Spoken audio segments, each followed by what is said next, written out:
Doris, tackling making a will can be difficult at the best of times. Why is it important for us to make a will, and is it something that needs to be done early in the diagnosis of a dementia?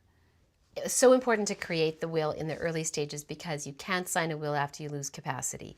And so that's just one of those tasks that needs to happen very early on so that the person can actively participate but have the proper capacity to sign, because if they don't, then of course the will would be challenged. Well, I can see how that can really take pressure off the family if you get that taken care of. Absolutely. I wonder if you could help me understand what needs to be in a last will and testament, and how can that help a family?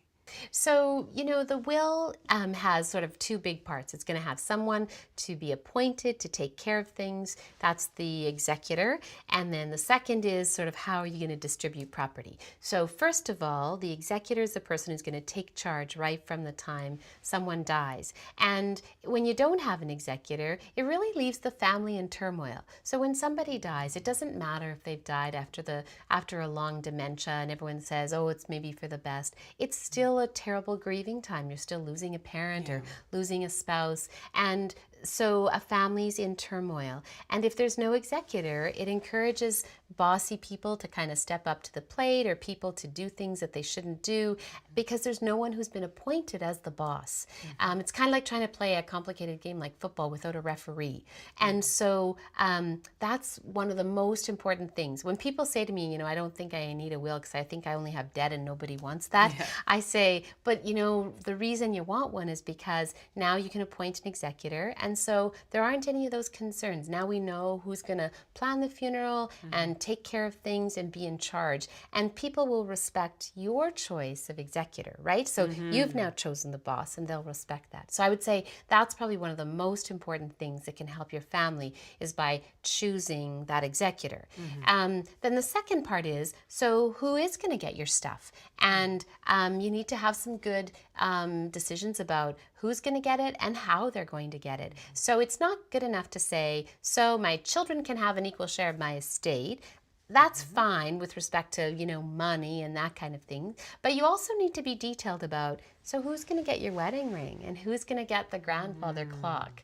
And so it's good to have some details in your will about how that's going to happen, because in my practice I see lots of family fights, not about the money, because that's going to be split equally, but about who's going to get the one sentimental item that everybody wants. And so I recommend that people have a system in their will. One of the easiest ones is to say children will come through the house and choose in birth order and then reverse birth order. And that's a very easy way to divide things in the house without having a big dispute. So I would say that, one of the things, most important things about planning the will is to really think about your family, really think about what needs to get distributed, and think not just about the fact about who it's going to go to, but how it's going to go there, so you can avoid disputes and keep your family out of court. I think one of the really good goals of a good will is that your family will get together for Christmas the year after you die.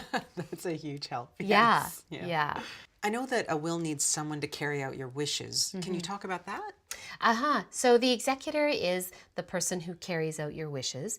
And when you're choosing that person, the skill set you're looking for is diplomacy, right? You don't want someone who's going to start the fights. You want someone who's going to kind of keep those fights from happening. You want someone who's not going to procrastinate. It's horrible to have an executor who's a procrastinator, because you need someone who's going to move things along and get it done. Families who are already in turmoil over the death, if the estate's prolonged because someone's not doing their job, just get into more turmoil.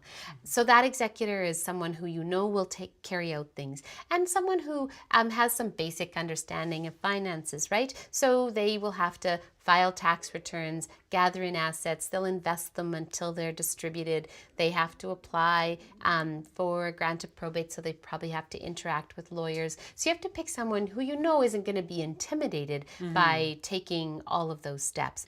Is there anything specific that a family can do to prepare for a visit with a lawyer to set up a last will and testament? So they need to think about, obviously, who their executor is going to be, how they want to distribute their property. But in lots of ways, the lawyer can take the lead in giving them ideas. So sometimes people are prevented from doing their wills because they think they have to go to the lawyer and know all the answers.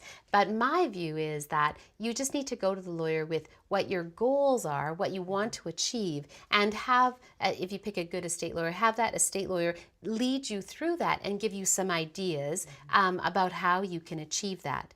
The other thing you probably need to think about is there's lots of assets that don't actually are governed by your will. So if you have RSPs, pensions, tax-free savings accounts, life insurance, on all of those you can name a beneficiary. So, you know, at work or through life insurance you've bought privately, you can name a beneficiary. It's important that you know who the beneficiaries are on all of those assets because your estate plan is your will and all of those. And so you need to make sure they match. And lots of times I'll ask people who the beneficiary is on their registered retirement savings plan or their RIF, and they'll say, I didn't even know I could name a beneficiary. And so they need to make sure that they know the answers to those questions so that we know what assets are in the estate, what assets are falling outside the estate.